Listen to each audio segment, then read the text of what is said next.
ಪರಿಪೂರ್ಣ ಆಗಬೇಕಾದ್ರೆ ಒಬ್ಬ ಯುವಕ, ಒಬ್ಬ ವ್ಯಕ್ತಿ ಪರಿಪೂರ್ಣ ಆಗಬೇಕಾದ್ರೆ ಮನ್ಯಾಗ ಅವನ ಜೋಗಳು ಎಷ್ಟು ಮುಖ್ಯನೋ ಅಪ್ಪನ ಬೈಗಳವೂ ಅಷ್ಟೇ ಮುಖ್ಯ. ಅಂದಾಗ ಜೀವನ ಪರಿಪೂರ್ಣ ಆಗ್ತೈತೆ. ಎರಡೂ ಅನುಭವ ಬೇಕಷ್ಟೇ. ಅಂದ್ರೆ ಜೀವನ ಇದು ಸುಖ ದುಃಖಗಳ ಅನುಭವ ಅಷ್ಟೆ. ಒಮ್ಮೆ ಸುಖ ಬರ್ತದೆ, ಒಮ್ಮೆ ದುಃಖ ಬರ್ತದೆ. ಇದು ಬರ್ತಾವ ಹೋಗ್ತಾವಷ್ಟೆ. ನಾವು ತಿಳ್ಕೋಬೇಕಾದದ್ದೇನು ಅಂದ್ರೆ ಒಮ್ಮೆ ಸುಖ ಬಂದಿದ್ದು ಖಾಯಂ ಸುಖ ಇರುವುದಿಲ್ಲ, ದುಃಖ ಬಂದಿದ್ದು ಖಾಯಂ ದುಃಖ ಇರುವುದಿಲ್ಲ.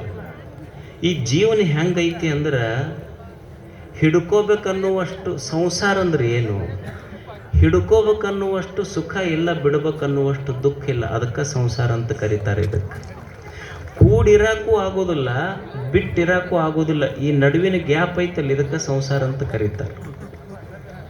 ಸಂಸಾರದೊಳಗೆ ಒಮ್ಮೆ ಸುಖ ಒಮ್ಮೆ ದುಃಖ ಇವೆರಡು. ಒಮ್ಮೆ ಸುಖ ಬರ್ತೈತಿ, ಸುಖ ಬಂದಿದ್ದು ಖಾಯಂ ಇರೋದಿಲ್ಲ, ಅದು ಹೋಗ್ತೈತಿ. ಒಮ್ಮೆ ದುಃಖ ಬರ್ತೈತಿ, ದುಃಖ ಬಂದಿದ್ದು ಖಾಯಂ ಇರೋದಿಲ್ಲ, ಅದು ಹೋಗ್ತೈತಿ.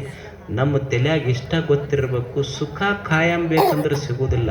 ಒಮ್ಮೆ ಬಂದೈತಿ ಅಂದ ಮೇಲೆ ಹೋಗ್ತೈತಿ, ಮತ್ತೆ ದುಃಖ ಬರ್ತೈತಿ. ದುಃಖದ ಅನುಭವ ಆಗೈತಿ ಅಂದ್ರೆ ದುಃಖವೂ ಖಾಯಂ ಇರೋದಿಲ್ಲ, ಮತ್ತೆ ಹೋಗ್ತೈತಿ. ಸುಖದ ಗಳಿಗೆ ಬರ್ತೈತಿ ಅನ್ನುವ ಭರವಸೆಯೊಂದಿಗೆ ಬದುಕು ಕಟ್ಟಬೇಕು ಮನುಷ್ಯ. ಸುಖ ದುಃಖಗಳು ಬರ್ತಾವ ಹೋಗ್ತಾವ, ನಾನು ಮಾತ್ರ ಸಾಕ್ಷಿಕನಾಗಿ ಬದುಕೋದಷ್ಟೇ. ದೇವರ ಗುಡಿಗೆ ಹೋಗ್ತೀವಲ್ಲ, ಹೋಗಿ ಅವನಿಗೆ ಏನು ಕೇಳೋದು ಅಂದ್ರೆ ನಮ್ಮ ಕಂಪ್ಲೇಂಟ್ ಎಷ್ಟು ಕಷ್ಟ ಕೊಟ್ಟಿಯಪ್ಪ ಅಂತ ಕಂಪ್ಲೇಂಟ್ ಹೇಳೋದಲ್ಲ.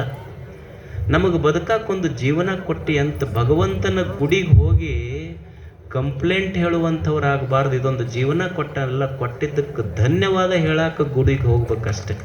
ಒಂದು ಒಳ್ಳೆಯ ಜೀವನ ಕೊಟ್ಟನಲ್ಲ ಭಗವಂತ, ಇದೊಂದು ಸುಂದರವಾದ ಜೀವನ ಕೊಟ್ಟನ. ಸಣ್ಣ ಪುಟ್ಟ ವ್ಯತ್ಯಾಸ ಇರ್ತದ ಜೀವನದೊಳಗೆ, ಹೆಚ್ಚು ಕಡಿಮೆ ಆಗೋದೆ. ಏನಾರ ಆಯ್ತಂತ ತಿಳ್ಕೊಂಡು ಏನಾರ ಮಾಡ್ಕೊಳ್ಳೋದಲ್ಲ. ಈಗ ನಡೀತಿರ್ತೀವಿ, ಕಾಲಿಗೆ ಮುಳ್ಳು ನಡ್ತೈತಿ. ಕಾಲಿಗೆ ಮುಳ್ಳು ನಟ್ರೆ ಮುಳ್ಳು ತಕ್ಕೋಬೇಕು ಹೊರತು ಕಾಲ ತಕ್ಕೊಳ್ಳೋ ಪ್ರಯತ್ನ ಮಾಡಬಾರ್ದು. ಹಂಗೆ ಸಣ್ಣ ಪುಟ್ಟ ವ್ಯತ್ಯಾಸ ಆದಾಗ ಅದಷ್ಟು ತೆಗಿಬೇಕೆ ಹೊರತು ಜೀವನ ತಕ್ಕೊಳ್ಳೋ ಪ್ರಯತ್ನ ಮಾಡಬಾರ್ದು. ಮನುಷ್ಯ ಇದನ್ನು ಕಲಿಯುವುದಷ್ಟೆ. ಗುಡಿಗೆ ಜೀವನದ ಬಗ್ಗೆ we should respect this life.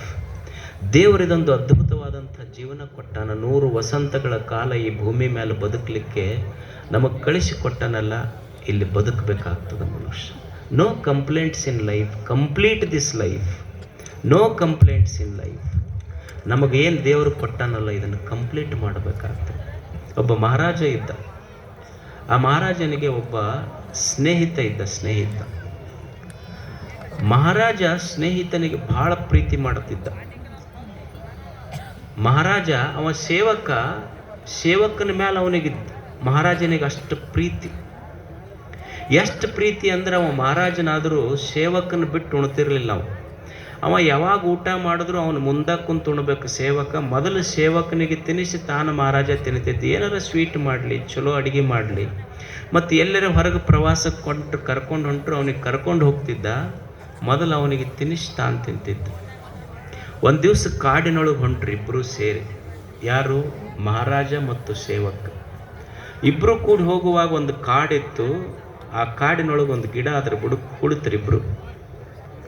ಕುಳಿತಾಗ ಮಹಾರಾಜ ಒಂದು ಹಣ್ಣು ಹರಿದು ಒಂದು 4-5 ಪೀಸ್ ಮಾಡಿ ಮೊದಲು ತುತ್ತು ಅವನಿಗೆ ಗೊತ್ತಿತ್ತಲ್ಲ, ಅವನಿಗೆ ಸೇವಕನಿಗೆ ಕೊಡೋದು. ಅವನಿಗೆ ಪ್ರೀತಿ ಮಾಡ್ತಿದ್ದ. ಒಂದು ತುತ್ತು ಕೊಟ್ಟು ಕೂಡಲೇ ಅವ ಸೇವಕಂದ ಮಹಾರಾಜನಿಗೆ ಇನ್ನೊಂದು ಪೀಸ್ ಕೊಡ್ರಿ ಅಂದ. ಮತ್ತೆ ತಿಂದ. ಮಹಾರಾಜನಿಗಂದ ಇನ್ನೊಂದು ಪೀಸ್ ಕೊಡ್ರಿ, ಮತ್ತೆ ತಿಂದ. ಮಹಾರಾಜನಿಗೆ ಹೇಳ್ದವ ಸೇವಕ ಇನ್ನೊಂದು ಪೀಸ್ ಕೊಡ್ರಿ. ಅವ ಮಹಾರಾಜಗೆ ಸಿಟ್ಟು ಬಂತು. ಅದಕ್ಕೆ ನಿಮ್ಮಂಥವು ಹಚ್ಕೋಬಾರ್ದು ಭಾಳ ಅಂದವ. ಅವ ಅಂದ ಇನ್ನೊಂದು ಪೀಸ್ ಕೊಡ್ರಿ ಅಂದ. ರಾಜ ಕೊಡಲಿಲ್ಲ. ಅದನ್ನು ತಿಂದು ಕೂಡಲೇ ಎಷ್ಟು ವಿಷ ಹತ್ತಲ್ಲ ಉಗುಳ್ದವ. ಮಹಾರಾಜ ಸೇವಕನಿಗೆ ಕೇಳ್ದ, ಅಲ್ಲೋ ಇಷ್ಟು ವಿಷ ಹಣ್ಣೈತಿ, ನಿನಗೆ ಇಷ್ಟು ಸಲ ವಿಷದ ಹಣ್ಣು ಕೊಟ್ಟೆ, ವಿಷ ಐತಂತ ಯಾಕೆ ಹೇಳಬಾರ್ದು ನೀನು ಅಂತ. ಅವಾಗ ಸೇವಕ ಕೇಳ್ದ, ಯಪ್ಪ ಇಷ್ಟು ದಿವಸ ಈ ಕೈಯಿಂದ ಸಿಹಿ ಉಂಡೈತಲ್ಲ, ಒಂದು ಸಲ ಕಹಿ ಬಂದಿದ್ದಕ್ಕೆ ಈ ಸಿಹಿ ಉಣಿಸಿದ ಕೈ ನನಗೆ ವಿಷ ಉಣಿಸೈತಂತ ಕಂಪ್ಲೇಂಟ್ ಮಾಡಲೇನು ನಾನು? ಇಷ್ಟು ದಿವಸ ಸಿಹಿ ಉಣಿಸೈತಲ್ಲ ಈ ಕೈ, ಕಂಪ್ಲೇಂಟ್ ಮಾಡೋದಿಲ್ಲ ಅಂತ. ಕಂಪ್ಲೀಟ್ ಮಾಡೋದಷ್ಟೇ ಜೀವನ. ಮನಸ್ವಿ ಕಾರ್ಯಾರ್ಥಿ ನ ಗಣಯತಿ ಚ ದುಃಖಂ ನ ಸುಖಂ. ಒಬ್ಬ ಸಾಹಸಿ ಮನುಷ್ಯ ಹೆಂಗೆ ಬದುಕ್ತಾನ ಅಂದ್ರೆ ಅವ ಸಂಕಲ್ಪ ಪುರುಷನಾಗಿ ಬದುಕ್ತಾನ.